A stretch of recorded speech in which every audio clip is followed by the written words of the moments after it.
Okay, तो हम लोगों ने पिछले सेशन में थर्मो का कुछ सिर्फ न्यूमेरिकल्स वाला जो पार्ट था वो कवर किया था। आज बाकी के न्यूमेरिकल्स करके चैप्टर को खत्म कर देंगे। ठीक है, तो ये क्वेश्चन 3 का आपके टेक्स्ट बुक के क्वेश्चन 3 का 9th है अनसॉल्व्ड वाला। चलो फटाफट देखेंगे बच्चों क्या क्वेश्चन वो आपको पूछ रहा है। How much heat is evolve. Heat मतलब हीट, एनर्जी और वर्क, ये तीनों इंटरचेंजेबल टर्म्स है, बहुत बार बता चुका हूं। यस, और वो आपको बोल रहा है हीट इवॉल्व मतलब कि बेसिकली वो आपको एंथैल्पी पूछ रहा है रिएक्शन की। क्या पूछ रहा है? एनर्जी, यानी कि एंथैल्पी पूछ रहा है। कैसे पता? क्योंकि उसने केमिकल रिएक्शन दिया हुआ है ना। As per this particular reaction, यानी कि 4CO plus 2NO2 gives 4CO plus N2। As per this chemical reaction अगर मैं 12 ग्राम ऑफ CO लूं तो मेरा ओवरऑल हीट इवॉल्व कितना होगा, ऐसा वो पूछ रहा है। सबको समझ में आई? सवाल समझ में आया?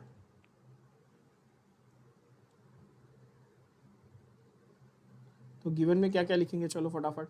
गिवन में उसने लिखा है रिएक्शन, तो रिएक्शन आप लिखेंगे 4CO plus 2NO2 gives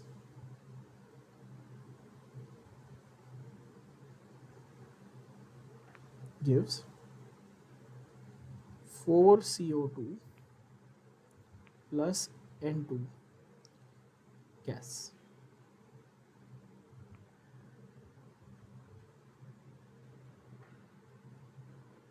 है ना।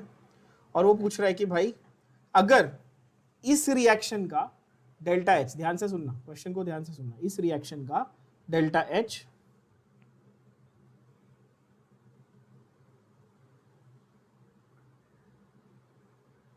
-1200 किलो जूल है। कितना है?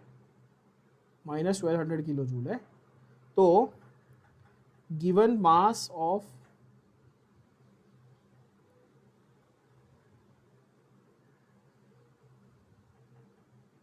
CO 12 ग्राम, आपको 12 ग्राम CO यानी कि कार्बन मोनोऑक्साइड दिया होगा, तो उसके हिसाब से हीट कितनी होगी। क्वेश्चन बहुत ही स्ट्रेट फॉरवर्ड है बच्चों, आप नोटिस करेंगे। तो क्या मैं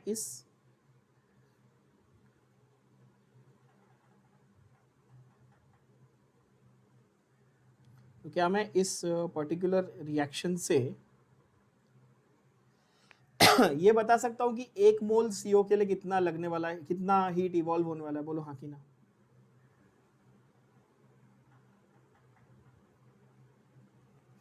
इस रिएक्शन से क्या मैं ये बता सकता हूं कि for 1 mole of carbon monoxide when it is involved, तब उस टाइम पे कितना हीट लिबरेट होगा? क्या ये बोल सकता हूं मैं? कैसे? देखो, 4 मोल CO है तो 1200 किलो जूल हीट निकल रहा है। ये समझ में आया सबको? जब 4 मोल CO है तो 1200 किलो जूल हीट निकल रहा है, तो 1 मोल के लिए कितना बोलो? 300 ऑब्वियसली, है ना। कितना इजी है क्वेश्चन ये। अगेन यहाँ पर सोचना क्या है, समझना क्या है। देखो, सोचना ये है कि जब भी आपको केमिकल रिएक्शन दिया होगा तो उसका जो डिफाइनिंग वैल्यू है वो तो हमेशा पर मोल होता है। ये तो बोलते बोलते थक गया मैं, इतनी बार बता चुका आप लोग को। सारा कुछ डिफाइन हमने कैसे किया था एंथैल्पी को? बोलो, पर मोल डिफाइन किया था, यस और नो? है ना, पर मोल डिफाइन किया था। पर क्या यहाँ पर रिएक्शन में 1 मोल के लिए दिया हुआ है क्या हमको? नहीं, यहाँ पे रिएक्शन में कितने के लिए दिया हुआ है? 4 मोल के लिए, यस और नो बच्चों? तो क्या हम इसे डिवाइड बाय 4 करके गिवन दैट ऐसा लिखेंगे ना, given that for the reaction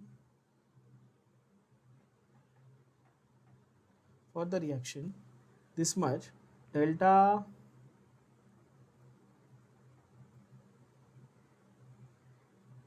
H is equal to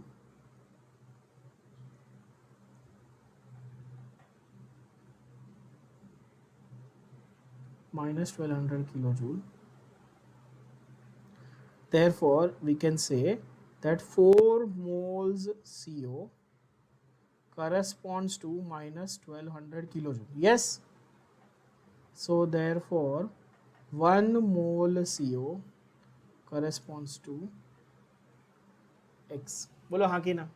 मैं डायरेक्ट लिख दूं बच्चों?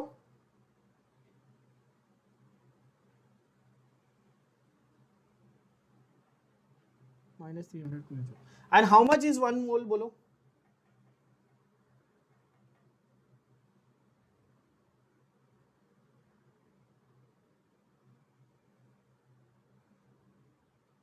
Molar mass of CO is equal to 1 mole. 1 mole of CO कितना होता है बच्चों?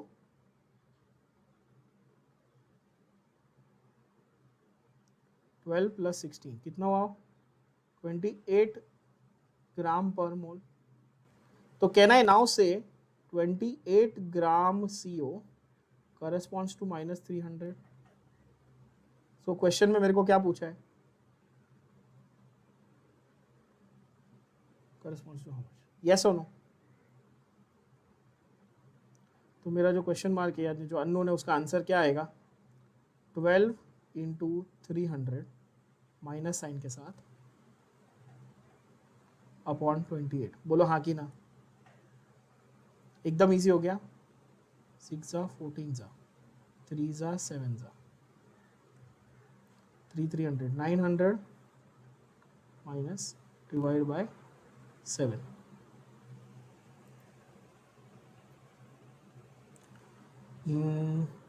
माइनस 7 12 जा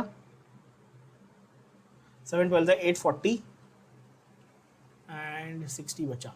तो 7 8 जा 56 minus 128.5 kilo joule. Check. Did you get the answer? अगला सवाल। ये आपके क्वेश्चन कौन से? This is I think question number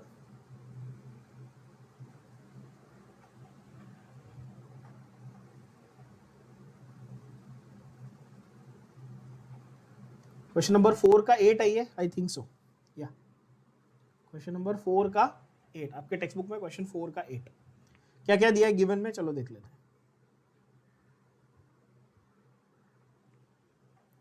वो बोल रहा है गिवन मास ऑफ, सेम फंडा लगेगा बच्चों।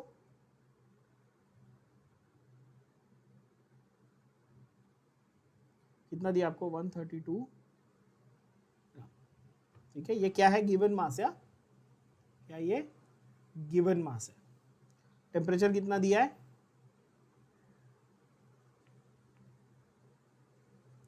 100 डिग्री सेल्सियस। मतलब क्या मैं 373 केल्विन लिख दूं? यस। ओके, गिवन इक्वेशन क्या दिया बच्चों?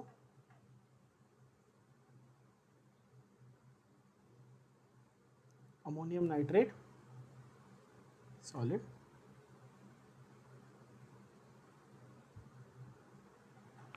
gives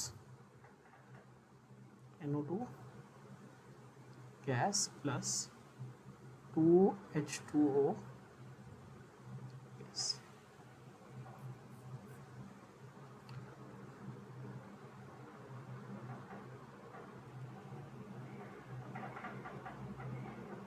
और वो ये भी पूछ रहा है साथ साथ कि भाई बताओ work done is on the system और बाय द सिस्टम। क्या पूछ रहा है वो? ऑन द सिस्टम और बाय द सिस्टम। मैंने आपको एक ट्रिक या एक बोल सकते हैं कि हिंट दिया हुआ है कि जब भी आपको केमिकल रिएक्शन दिया हो और वर्क पूछा हो तो आप कौन सा फॉर्मूला यूज करेंगे बच्चों?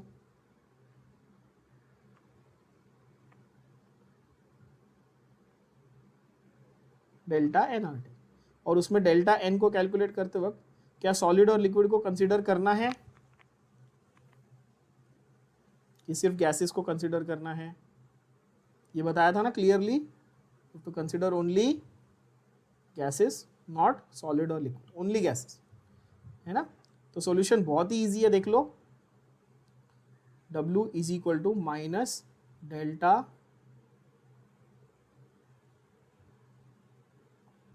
एन जी मतलब gaseous number of molecules into R into T. अच्छा नोट करना बच्चों, यहाँ पे R की वैल्यू क्या लेंगे हम लोग? कुछ मेंशन्ड है क्वेश्चन में? कुछ भी नहीं। तो R की वैल्यू स्टैंडर्ड क्या लेंगे आप बताना? 8.314 जूल पर मोल। ठीक है, ध्यान रखना ही है बस। आर की वैल्यू में आप लोग हमेशा गड़बड़ करते हो ना नॉर्मली, वो ध्यान रखना, बाकी इजी है। चलो पहले according to equation, according to given equation हम लोग ये निकाल लें, क्या नंबर ऑफ मॉलिक्यूल्स निकाल लें, number of sorry difference of number of molecules निकाल लें।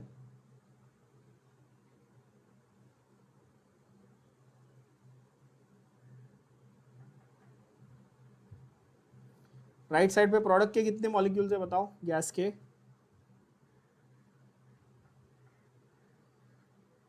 एक NO2 का और 2 वाटर के, वो भी गैस में है ना, मतलब कितने?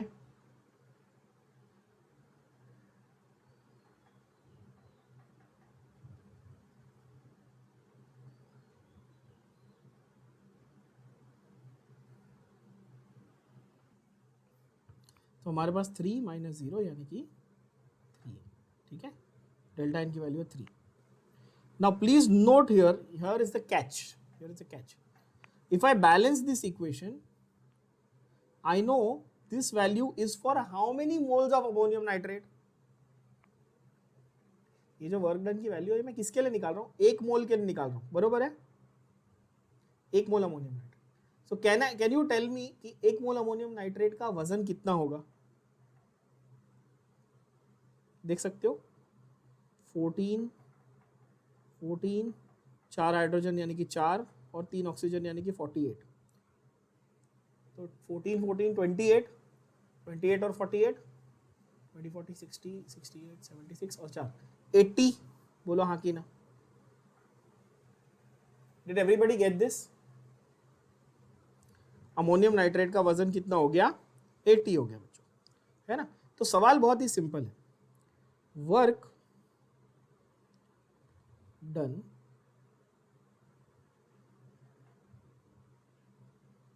for 1 mole ammonium nitrate, 1 mole ammonium. 1 mole ammonium nitrate को मैं एक्चुअली ऐसा लिखता हूं, 80 gram ammonium nitrate is how much? In this case is -3 into 8.314 into temperature कितना है? 373 केल्विन। बोलो हाँ कि ना? Everybody got this? Delta n R T का जो वैल्यू मेरे को मिल रहा था वो किसके लिए था? वो 1 मोल के लिए था, 1 मोल यानी कि 80 ग्राम्स के लिए था। Everybody crystal clear on this? If you have any doubts please ask. ये जो वर्क डन मैंने कैलकुलेट किया ये मेरे को 80 ग्राम्स के लिए मिला था, yes. So therefore for 132 grams कितना? तो क्वेश्चन मार्क का आंसर क्या होगा? ये इधर जाएगा, ये इधर जाएगा, -3 into 8.314 into 373 the whole thing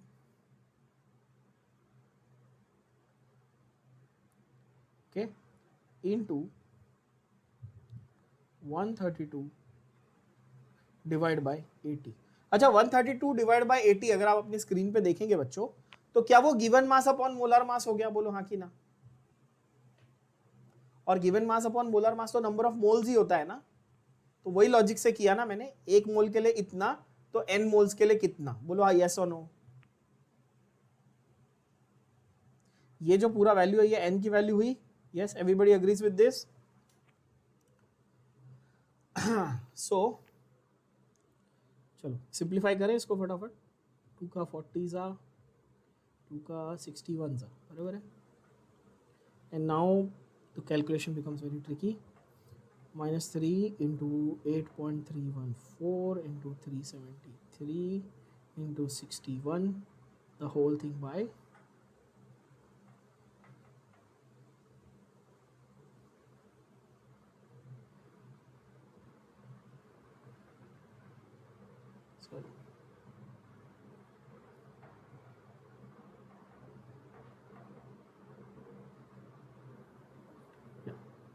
the whole thing by 40. Now if you do log calculations you'll get the answer as minus sign को मैं as it is रखूंगा, माइनस साइन को एज इट इज रखूं, बाकी पूरे वैल्यू का log निकाल लूं फटाफट, क्या आएगा?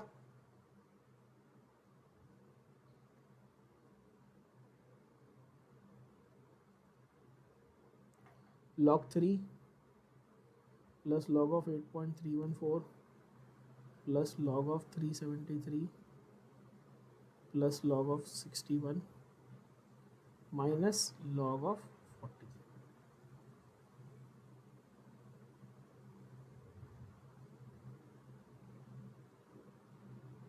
चलो इसको सॉल्व करेंगे बच्चों फटाफट।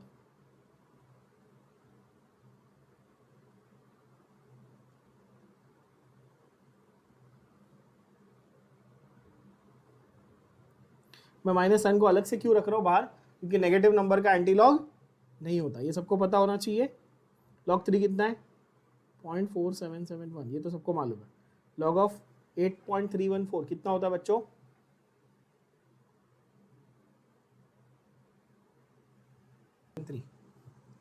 373, 1 2 3 डिजिट है, मतलब कि 2.37 का 3 के कॉलम में कितना आता है बच्चों?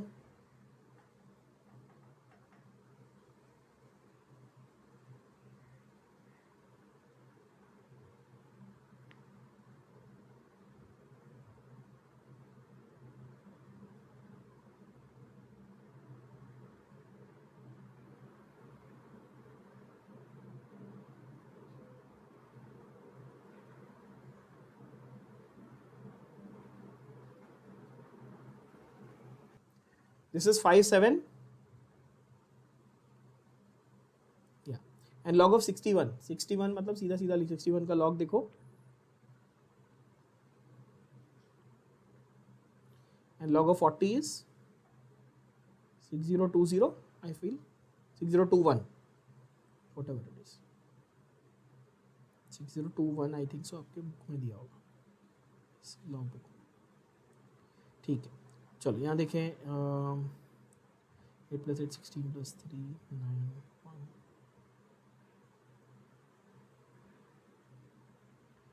10 plus 10 17 18 और 5 3 2 7 plus 1 8 plus 10 17 और 8 5 2 7 and 7 14 18 and 9 7 2 2 2 4 1 5 5.79 7539 minus 1.6021 ऐसे कर देते।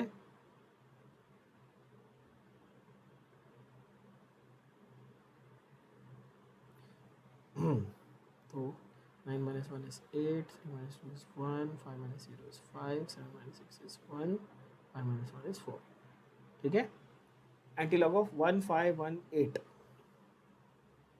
1518 का एंटी लॉग इंटू 10⁻⁴, 1518 का 1418 इंटू 10⁻⁴, यानी कि 14 एक काम करते हैं, ऐसे कर देते हैं 14.18 इंटू 10⁻³ मतलब 14.18 किलो जूल्स, राइट। 1419, ओके 1419, तो 1419, sorry, another silly mistake I made.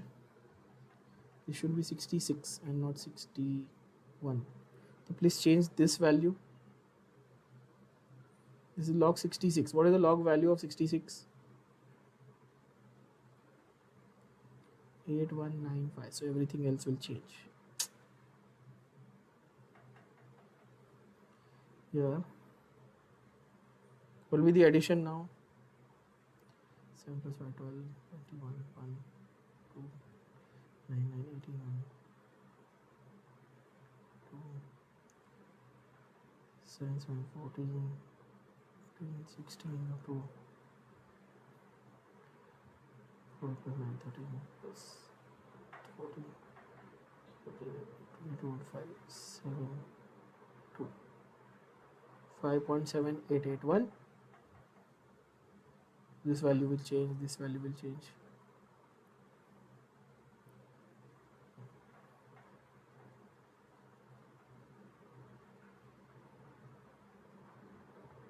1860 का एंटीलॉग, 1860 का एंटीलॉग बच्चों।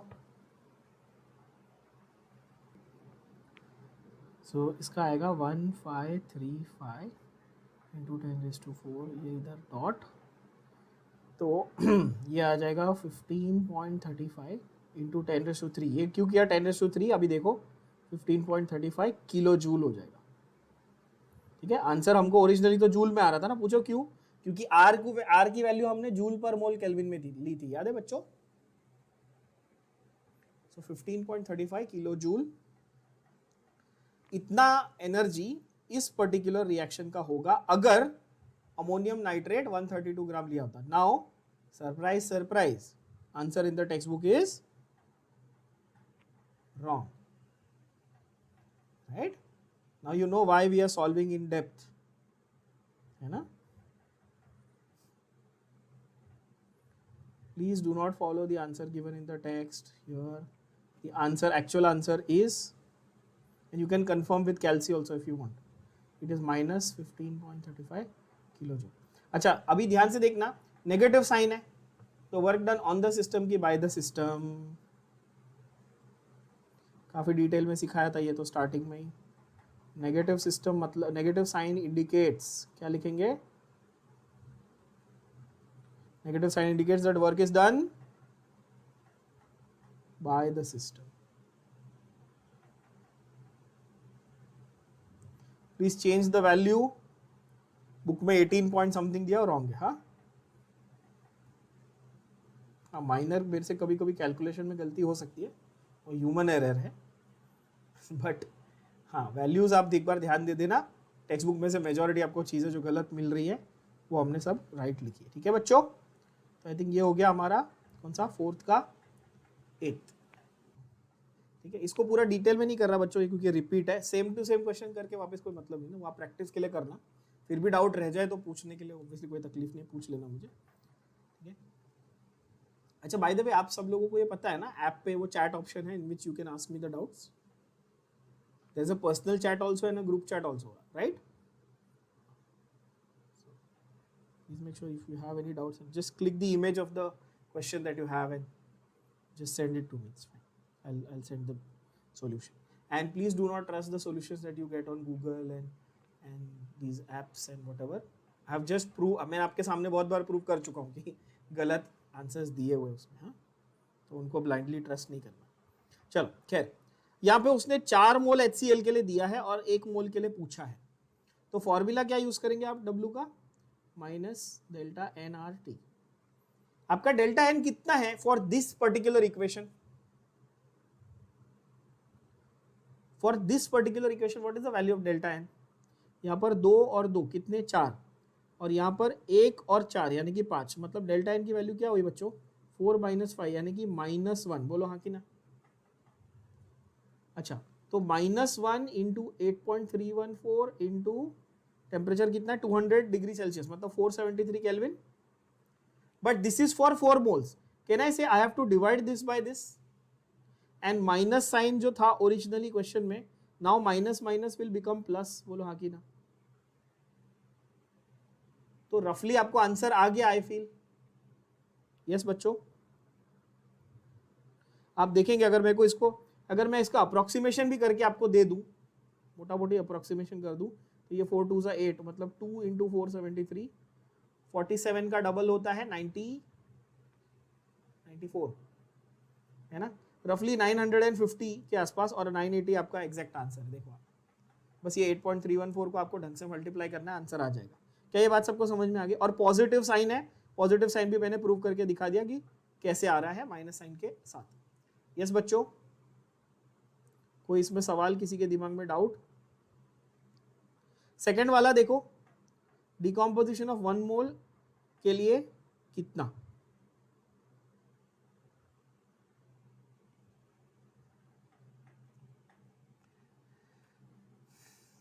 इसमें बहुत इंटरेस्टिंग है। Make that change please, this should be 983 joule. इनके पप्पा ने किलो छोड़ के गए थे यहाँ पे, 1000 से मल्टीप्लाई कर दिया खुद ही अपने मन से। आंसर आपका 983 जूल आएगा। किलो जूल नहीं आएगा। क्यों? क्योंकि आर की वैल्यू आप जूल में यूज कर रहे हो, राइट। बी को देखो, बी को इसमें डेल्टा एन की वैल्यू कितनी आ रही है? ऑक्सीजन गैस होना चाहिए ना, वो भी प्रिंट नहीं किया गधों ने। तो 2 - 2 कितना? 2 - 2 यानी कि 0, और 0 से मल्टीप्लाई करोगे तो आंसर ही सीधा 0 हो जाएगा। वो तो कैलकुलेशन कुछ करना ही नहीं है कि नहीं बच्चों? तो यहाँ पर बस ये समझ लेना, यहाँ पर डेल्टा एन की वैल्यू थी -1 और यहाँ पर डेल्टा एन की वैल्यू 0 थी। बाकी आपका सॉर्टेड है ना। नेक्स्ट क्वेश्चन उसी का 15, फोर्थ का 15 है आपके टेक्स्ट बुक का, ठीक है। In your book it might be another number, but the question will still exist, the question will be the same. ध्यान से देखना, 6 gram of oxygen reacts with ClF, है ना, एज पर दिस इक्वेशन। तो given क्या दिया बच्चों? 2ClF gas plus O2 gas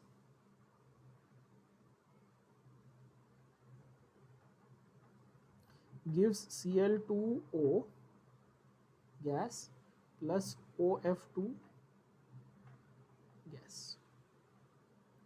yes, okay. और इस रिएक्शन का एंथैल्पी चेंज फॉर, अब क्वेश्चन को प्लीज ध्यान से पढ़ना, यहां पे बहुत मिस्टेक करते हैं पब्लिक। पूरे रिएक्शन का एंथैल्पी चेंज नहीं दिया है, when 6 gram of O2 is there तब रिएक्शन का एंथैल्पी चेंज इतना है। तो delta H for 6 gram O2, समझ में आया क्वेश्चन में? ध्यान से, delta H for 6 gram O2 is 38.55 kilo joule. क्या ये सबके भेजे में गया? छोटा सा एक पॉइंट, क्या बोला मैंने? क्या पूरे रिएक्शन का एंथैल्पी दिया है क्या आपको? नहीं, आपको तब उस सिचुएशन का एंथैल्पी दिया है जिस सिचुएशन में इस रिएक्शन में 6 ग्राम ऑक्सीजन यूज हुआ है। क्या ये बात सबके भेजे में गई? एंड अब वो आपको पूछ रहा है what is the standard enthalpy of the reaction. वो पूछ रहा है what is the standard enthalpy of the reaction. Now please understand the concept of standard enthalpy. क्या बोलता है standard enthalpy?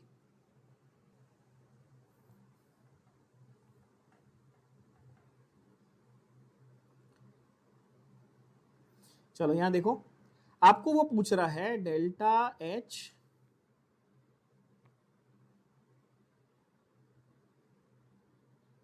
Of the reaction under standard conditions, है ना, HR, ठीक है।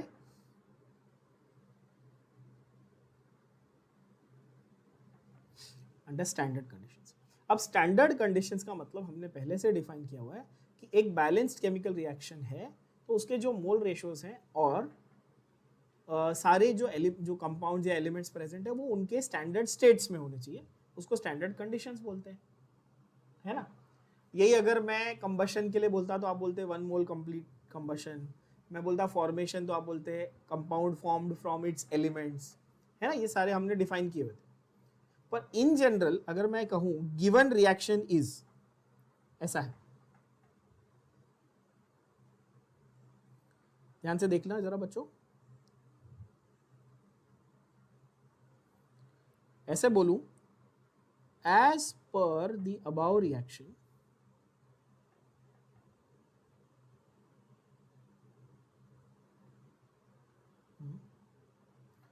1 mole of oxygen corresponds to the standard enthalpy of the reaction। क्या ये line सबको समझ में आई? बोलो हाँ कि ना। यहां पर बाय डिफॉल्ट 1 मोल है ऑक्सीजन, बोलो यस और no. In this balanced equation ये 1 है, तो ये 1 मोल अगर होता तो पूरा रिएक्शन बैलेंस्ड होता क्लियरली, और इसकी जितनी भी एंथैल्पी होती वही उसकी स्टैंडर्ड एंथैल्पी होती। तो 1 mole oxygen corresponds to delta H। अब आप बच्चे सवाल करते हैं सर आपने अपने मन से ऑक्सीजन क्यों लिया? क्योंकि बेटा ऑक्सीजन ही दिया है क्वेश्चन में, अगर वो आपने को एक सर्टन ग्राम ऑफ ClF या Cl2O या OF2 दिया रहता तो मैं वो लेता। क्लियर ना? सपोज उसने मुझे बोला होता 10 ग्राम ClF के लिए है, तो मैं ऐसा बोलता ना 2 मोल corresponds to standard enthalpy when 10 grams were corresponding to this much। भेजे में गया, yes or no? तो बस अब लिटरली ट्रांसलेट करके लिख दो। तो ऐसा है ना, 32 ग्राम्स corresponds to 38.5, क्या वैल्यू था 38.5, sorry 32 grams corresponds to delta not H R, शायद डेल्टा नॉट को उल्टा लिखा, delta not H R when question 6 gram, when 6 gram corresponds to 38.55। Clear हो गई बात? अब ये 38.55 क्या था, जूल या किलो जूल?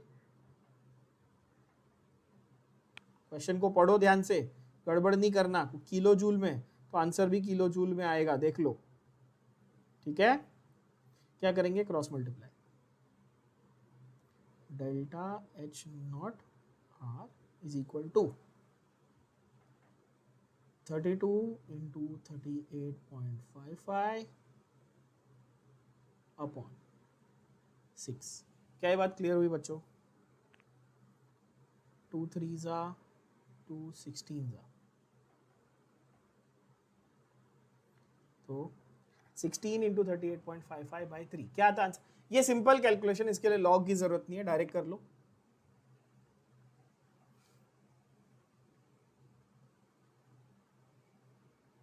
अगर यही सीईटी में आता तो हमें अप्रोक्सीमेशन कैसे करते अपन, 15 इंटू 40 बाई 3 कर लेते, तो ये 3 5 जा 15 होता, 4 5 जा 20, क्लोज टू 200 आपका आंसर आता। अभी एग्जैक्ट आंसर कितना आ रहा है, 200 से जस्ट ऊपर आएगा, चेक कर लो कितना है value, 205। You can multiply and verify this, तो डेल्टा एच आर आपका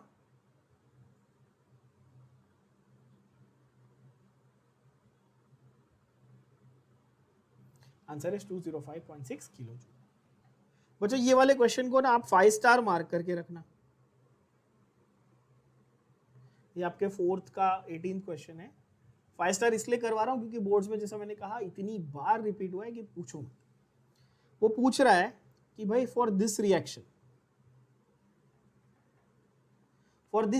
you have to calculate delta H given that 1, 2 and 3 equations are given to you। तो मैंने आपको ये ट्रिक तो ऑलरेडी बता दी है, हिंट तो ऑलरेडी बता दिया बच्चों, हाउ टू जज। क्या लगाएंगे यहाँ पे, क्या फंडा लगाएंगे बताओ? तो यहाँ पर पिछले सेशन में भी बताया था कि जब एक रिएक्शन के लिए ढूंढने को बोला और मल्टीपल रिएक्शंस दिए हो तो आंख बंद करके आप क्या अप्लाई करेंगे, हेस लॉ अप्लाई करेंगे। तो इसमें तो कोई कंफ्यूजन नहीं किसी को, है ना? अब क्या करना है, सिर्फ आपको smartly you have to achieve the equation that they have asked you from the given information। you have to achieve the equation that they have asked you। तो given तो आप खुद लिख लेंगे ना, मैं सीधा सॉल्यूशन लिखूं, given and to find आप लिख लेंगे। इसमें से 3 इक्वेशन दिए हैं,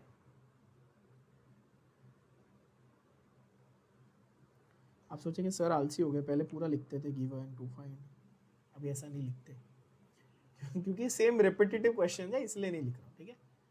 और आपका टाइम सेव होगा और कुछ नहीं। अच्छा, तो मुझे H2B4O7 plus H2O gives 4HbO2 ये चाहिए।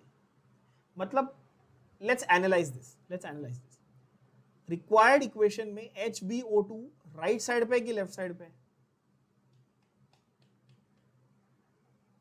देखना समझाता। सॉल्यूशन में पहले ये लिख लेंगे हमारा रिक्वायर्ड इक्वेशन, ठीक है? आप लोग भी लिख लेंगे, क्या लिखेंगे, हमारा रिक्वायर्ड इक्वेशन इज, क्या हमारा रिक्वायर्ड इक्वेशन, वो है H2B4O7, है ना? बाय द वे बोरैक्स होता है, पता है ना, मैंने पढ़ा है 11th में। H2B4O7 plus H2O gives 4HbO2। अच्छा, प्रिंटिंग एरर अपने टेक्स्ट बुक वाले सुधरेंगे कहाँ? प्रिंटिंग एरर तो यहाँ भी है, ये देखो यहाँ पे P2O3 लिखा है, स्क्रीन पे देख रहे हो, ये B2O3 होना चाहिए। अगर आपके टेक्स्ट बुक में भी प्रिंटिंग एरर है तो चेंज कर लेना बच्चों। है क्या किसी के बुक में प्रिंटिंग एरर? प्लीज चेंज कर लो। तो B2O3 आपका करेक्शन कर लेना। अभी रिक्वायर इक्वेशन में आपको HbO2 राइट साइड पे चाहिए और 4 मोल चाहिए। तो आपको सिंपली ऑब्जर्व करना है बच्चों कि मेरे को ये जो HbO2 चाहिए ये वाला, तो ये कहाँ है? यहाँ पे इसमें इक्वेशन नंबर 2 में है, लेकिन यहाँ पर सिर्फ 1 मोल है, तो मैं इसको मल्टीप्लाई बाय 4 कर दूंगा। तो यहाँ पर ये पानी भी 4 मोल हो गया। अब ये भूलना मत, आगे काम आएगा।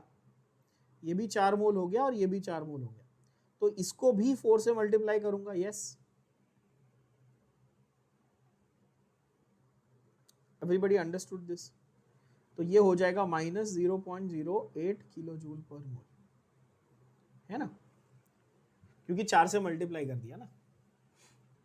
अच्छा, तो पर मोल तो रहेगा नहीं, क्योंकि पहले 1 मोल के लिए डिफाइन था, अब 4 मोल के लिए डिफाइन हो गया ना, तो ये पर मोल हटा दिया, 0.08। Okay, now look at the this thing, second part of the question.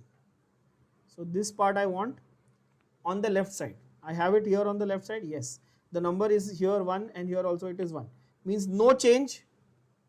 Third equation में no change, and tricky part comes in the first equation. First equation में ध्यान से देखना, काफी tricky part आपको समझ में आएगा। क्या बोल रहा है? फर्स्ट वाले इक्वेशन में मुझे H3BO3 giving B2O3 and 3H2O, कुछ भी नहीं चाहिए इसमें से, सिर्फ वाटर चाहिए, वो भी लेफ्ट साइड पे चाहिए। ये वाटर चाहिए मेरे को, वो भी 1 मोल चाहिए, और कहां चाहिए? लेफ्ट साइड पे चाहिए। तो what I will do is, to make sure that this gets cancelled, I will multiply this entire equation by 2। तो ये क्या हो जाएगा? ये 4, ये 2 जा, और ये 6। बोलो हाँ कि ना? And I will reverse this equation, and also I will reverse this equation, which means this will now become -28.8 kilojoule. बोलो हाँ कि ना? 14.4 का माइनस पहले हुआ क्योंकि रिवर्स किया, और डबल भी हुआ क्योंकि 14.4 का 28.8 करना था। क्या ये बात भेजे में गई सबके? थोड़ा खिचड़ी दिख रहा है, आई नो। अगर नहीं समझ में आ रहा है तो बताओ, तो मैं पूरा का पूरा लिख के देता हूं आपको वापस क्लियरली। एंड लास्ट वाला तो हमको एज इट इज रखना है। आप अगर ये तीनों को जस्ट ऐड करके देखेंगे तो आपका आंसर सीधा सीधा बन जाएगा। ठीक है, मैं काम करता हूँ, आपके लिए लिख ही देता हूँ ताकि आपको प्रेजेंटेशन याद रहे, क्योंकि ये क्वेश्चन आपके बोर्ड्स में आने के चांसेस काफ़ी हाई रहते हैं एवरी ईयर। अभी 2018 के बाद से ये आया नहीं है, तो दोबारा आपके 2022 के आगे के एग्जाम वगैरह में आने के बहुत ही हाई चांसेस है ना। तो लिख ही देते हैं। चलो, ये हमारा रिक्वायर्ड इक्वेशन है। ठीक है,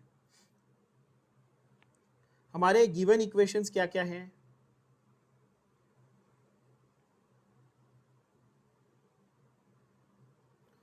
चलो, आप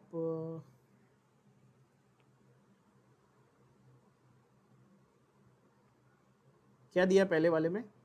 H3BO3 कितना दिया है?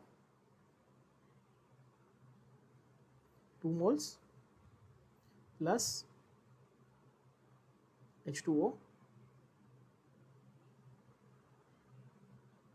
Sorry, B2O3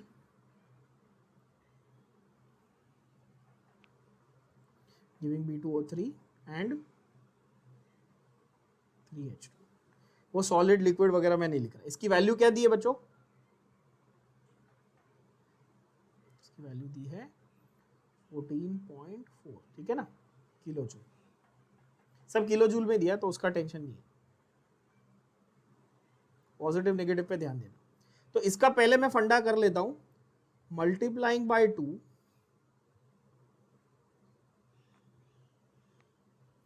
and reversing. क्यों कर रहे हैं वो तो समझा दिया अभी डिटेल। तो रिवर्स भी किया और मल्टीप्लाई बाय 2 भी किया। तो अब मेरा जो एक्चुअल इक्वेशन है वो कुछ इस तरह का दिखेगा, 2B2O3 plus 6H2O gives 4H3BO3 और उसका वैल्यू होगा -28.8। क्यों? क्योंकि रिवर्स किया तो माइनस साइन और डबल किया तो 28.8। And I will call this as my equation number 1। Then second one given to you is H3BO3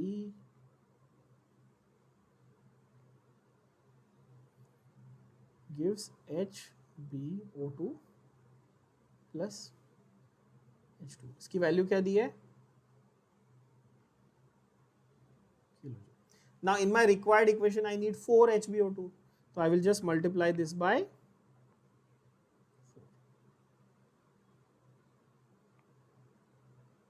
reverse नहीं करना है क्योंकि राइट साइड पे चाहिए। तो 4H3BO3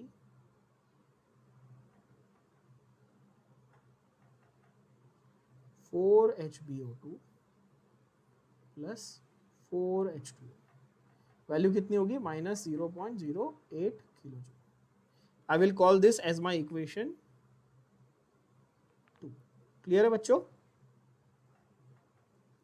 आखिरी तीसरा क्या दिया है बच्चों?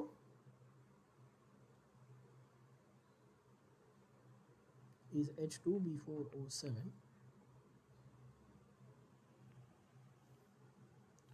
giving 2B2O3 plus H2। इसकी वैल्यू क्या दी है देखो, 17.3 kilo joule.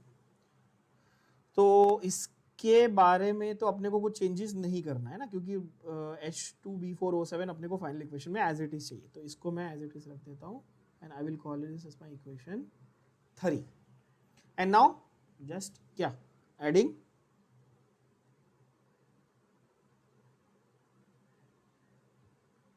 Equation 1, 2 and 3 together, I'll get the answer। ठीक है, मैं कॉपी पेस्ट कर रहा हूँ, आपको पूरा लिखना पड़ेगा।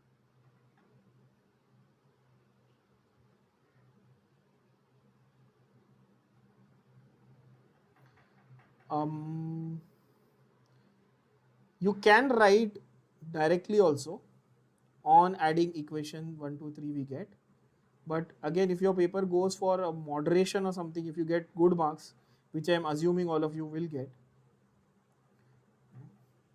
because we are doing things in detail, then you will lose out on your score because they'll cut marks for this.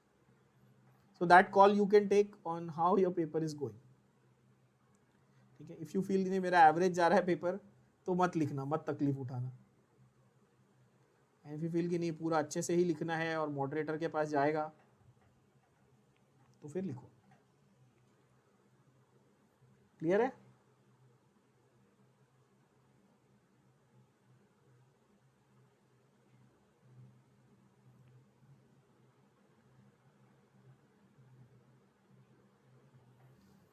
तो यहां पर देखो बच्चों, 4H3BO3 4H3BO3 कैंसिल। ठीक है, 2B2O3 2B2O3 कैंसिल। अब ये इंटरेस्टिंग है, 4 + 1 यानी कि 5H2O और 6 में से एक H2O बचा। तो आ गया हमारा आंसर, हमको यही चाहिए था। So you have to intelligently write the equation in such a manner that you will end up getting the required equation।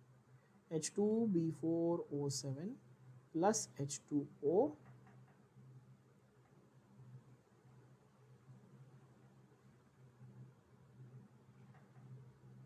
gives 4HbO2। क्या ये बात सबको समझ में आ गई? ये कैंसिल, ये कैंसिल। तो बस जैसे इन सबको ऐड किया तो इनको भी ऐड करना पड़ेगा। 28.8 प्लस 17, 28 प्लस 17 कितना हुआ? -28 प्लस 17 मतलब -11। -11.5 और -11.58, मतलब ये आंसर है आपका 11.58 kilo joule. Check the answer in your textbook, you'll get the exact value. Yes? Okay बच्चों.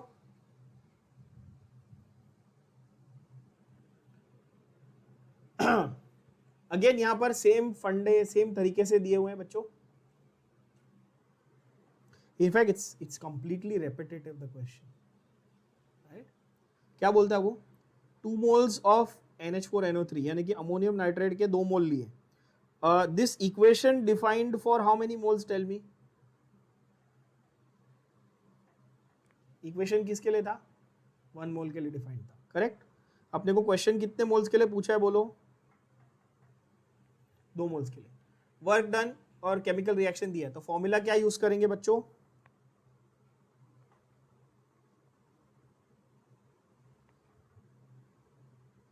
Given equation is this.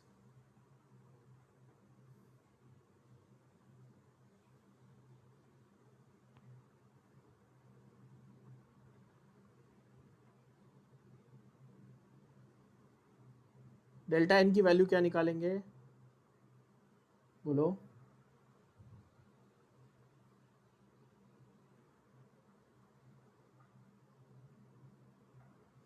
Three या -3? 3 ऑफ कोर्स, है ना. इधर 1 मोल गैस थी और इधर 2 मोल गैस थी, तो टोटल 3, और इधर 0 मोल गैस नहीं है क्योंकि सॉलिड है, तो इधर 3. तो डेल्टा एन जी की वैल्यू 3 आ गई. वर्क डन की वैल्यू क्या हुई मेरे गधे बच्चों? बताओ. Minus delta n g R T, मतलब minus into 3 into 8.314 into temperature. कितना दिया है? कितना दिया? 100 डिग्री सेल्सियस. 373. कैलकुलेशन कर लेंगे आप लोग, इजी है. 3 into 8.314 into 373. But this much was for 1 मोल, तो पूरे को किससे मल्टीप्लाई करूंगा? 2 मोल. पूछो क्यों? क्योंकि मेरे को आंसर किसके लिए चाहिए बोलो? 2 मोल के लिए चाहिए. बोलो यस और no. This entire equation was for 1 mole ना. Now I want the answer for what? 2 moles. Can you confirm the answer? 3. मैं अगर रफली कैलकुलेशन करूं तो 8 373 इंटू 2, 3 6 जा 3 2 जा 6, 6 8 जा 48, तो रफली आता है 48 इंटू 375. ऐसा कर लेते हैं. 50 इंटू 375 कर ले, या 45 इंटू 375, ऐसा कुछ कर लेते हैं, और रफली आपका आंसर आ जाएगा 4 3 एग्जैक्ट आंसर. अगर अपन कैलकुलेट करें, आप करके देख लेना, या तो लॉग से या डायरेक्ट, कोई फर्क नहीं पड़ेगा इस केस में, क्योंकि सिर्फ प्योर मल्टीप्लिकेशन है.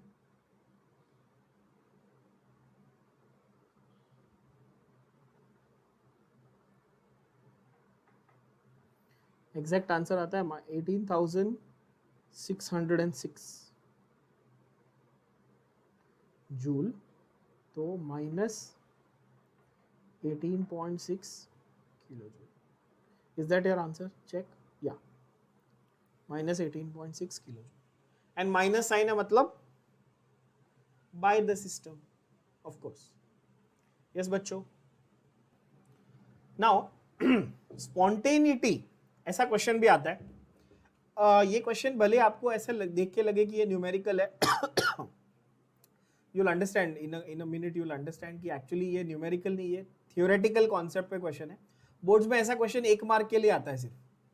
यहाँ पे वो बोलता है कि अच्छा just prove whether this is spontaneous और नॉन स्पॉन्टेनियस. तो पहली बात तो बच्चों आपको ऐसे समझ लेना है कि अंडर स्टैंडर्ड कंडीशंस इस पर्टिकुलर क्वेश्चन के लिए, रीड द क्वेश्चन. क्या बोलता है वो कि भाई for this particular reaction delta H का value is positive 196 kilo joule and entropy change का वैल्यू इज नेगेटिव 126 जूल पर केल्विन. यानी कि आपको डेल्टा एच और एंट्रोपी दोनों वैल्यूज दी है, but indirectly they are hinting कि one is greater than 0, the other one is less than 0. Correct बोल रहा हूं मैं बच्चों? जैसे एंट्रोपी नेगेटिव में दी है, इसका मतलब क्या है कि भाई ये लेस देन 0 है, और एंथैल्पी पॉजिटिव में दी है यानी कि ये ग्रेटर देन 0 है। बोलो हाँ कि ना।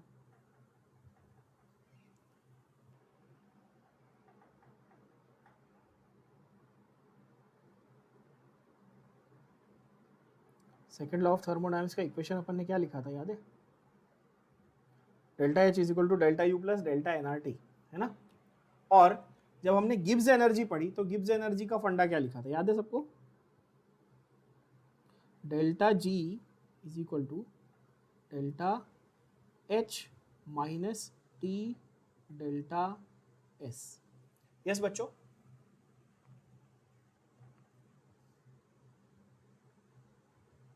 है ना। This was the formula that we have already written and marked also. Now यहां पर आपको, आप नोटिस करो, आपको एच दिया है, डेल्टा एस दिया है।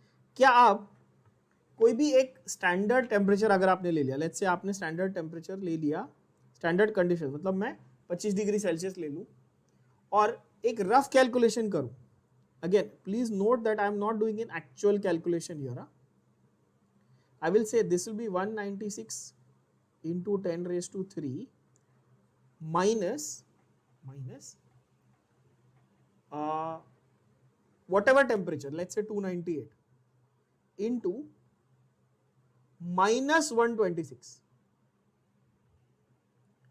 Now I do not need to calculate this, please understand this clearly and read carefully the next statement that I am writing. If delta H, सुनो ध्यान से, if delta H is positive and delta S is negative, then delta G will always be positive. बोलो हाँ कि ना। बोलो हाँ कि ना बच्चों। पूछो कैसे? क्योंकि अगर ये टेम्परेचर 298 नहीं, सपोज कुछ भी वैल्यू डालता मैं, 0 केल्विन से नीचे तो नहीं जा सकता ना, केल्विन स्केल पे नेगेटिव नहीं होता, कॉमन सेंस। तो यहां पर सपोज मैं कोई भी टेम्परेचर डाल दूं, कोई भी दुनिया जहान का कोई टेम्परेचर डाल दूं मैं, मतलब 500 डाल दूं, तो भी ये नेगेटिव ऑफ नेगेटिव तो पॉजिटिव ही आएगा ना। बोलो हाँ कि ना, है ना बच्चों। अब बोलोगे सर आपने ये कैसे अज्यूम किया कि नेगेटिव है, कि भाई क्वेश्चन में दिया है नेगेटिव है, देखना। तो ये सेंटेंस समझना बहुत जरूरी है मैथमेटिकली, कि अगर एंथैल्पी पॉजिटिव है और एंट्रोपी नेगेटिव है तो डेल्टा जी हमेशा पॉजिटिव होगा। क्या ये बात समझ में आ गई?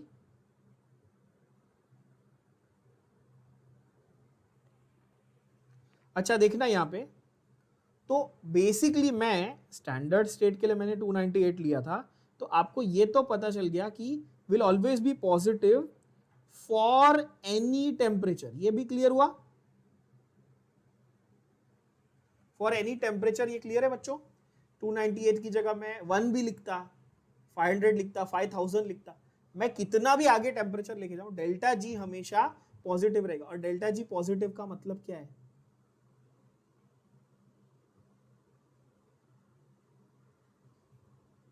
डेल्टा जी पॉजिटिव यानी कि delta G greater than 0 means non spontaneous.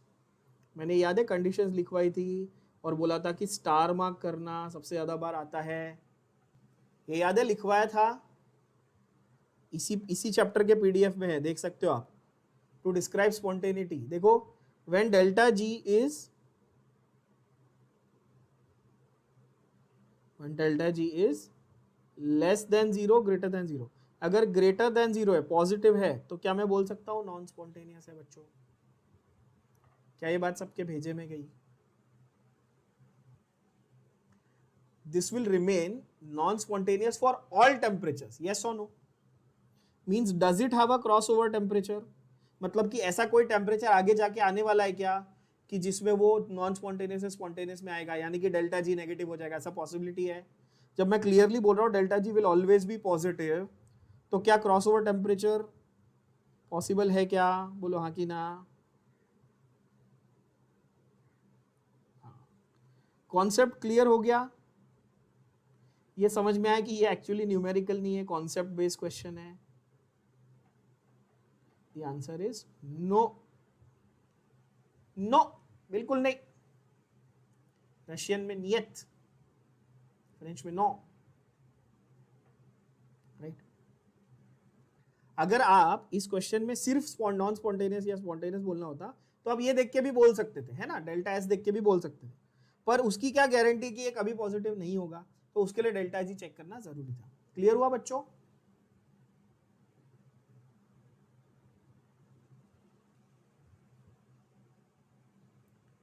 यहां पर ये बोल रहा है for a given reaction, this is number I think so, या नंबर 10 है ना, फॉर अ गिवन रिएक्शन, तो ये रिएक्शन कैसा होगा, स्पॉन्टेनियस की नॉन स्पॉन्टेनियस? क्या आपको ये सेम फंडा लग रहा है, रिपीट लग रहा है? देखो क्या लिखेंगे आप सॉल्यूशन में? सॉल्यूशन में आप ये लिखेंगे, how many of you remember that guy, that very famous meme ना, कमलेश, दैट बच्चा वाज देयर सॉल्यूशन वाला, डुन डुन डुन डुन डुन डुन करके भागता था। I don't know why I remember this random thing, sorry.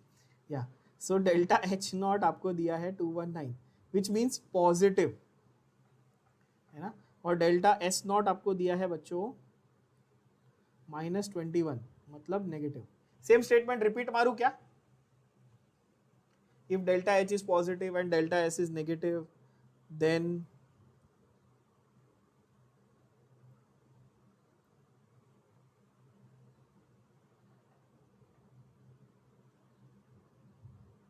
Same to same copy paste. अगर उसको आपको एक्चुअली क्रॉसओवर टेम्परेचर पूछना होता तो आपको एक स्पेसिफिक टेम्परेचर की वैल्यू देता, तो आप फिर उसमें delta S is equal to, sorry delta S is equal to Q by T, है ना, एंथैल्पी बाय टेम्परेचर करते और फिर वो आपका क्रॉसओवर टेम्परेचर बनता। क्लियर है बात बच्चों? बट वैसा क्वेश्चन आपके बुक में है ही नहीं, वैसा क्वेश्चन अपन सीईटी में करेंगे, यहाँ पे करने की जरूरत। I think that finishes of everything about chemical thermodynamics. I have covered all the derivations in detail with diagram. We have covered all the numericals with log calculation step by step. I have given you all the list of formulae, like all the formulae I have given you, the markings, please, and the MCQs of the text back. There's nothing remaining.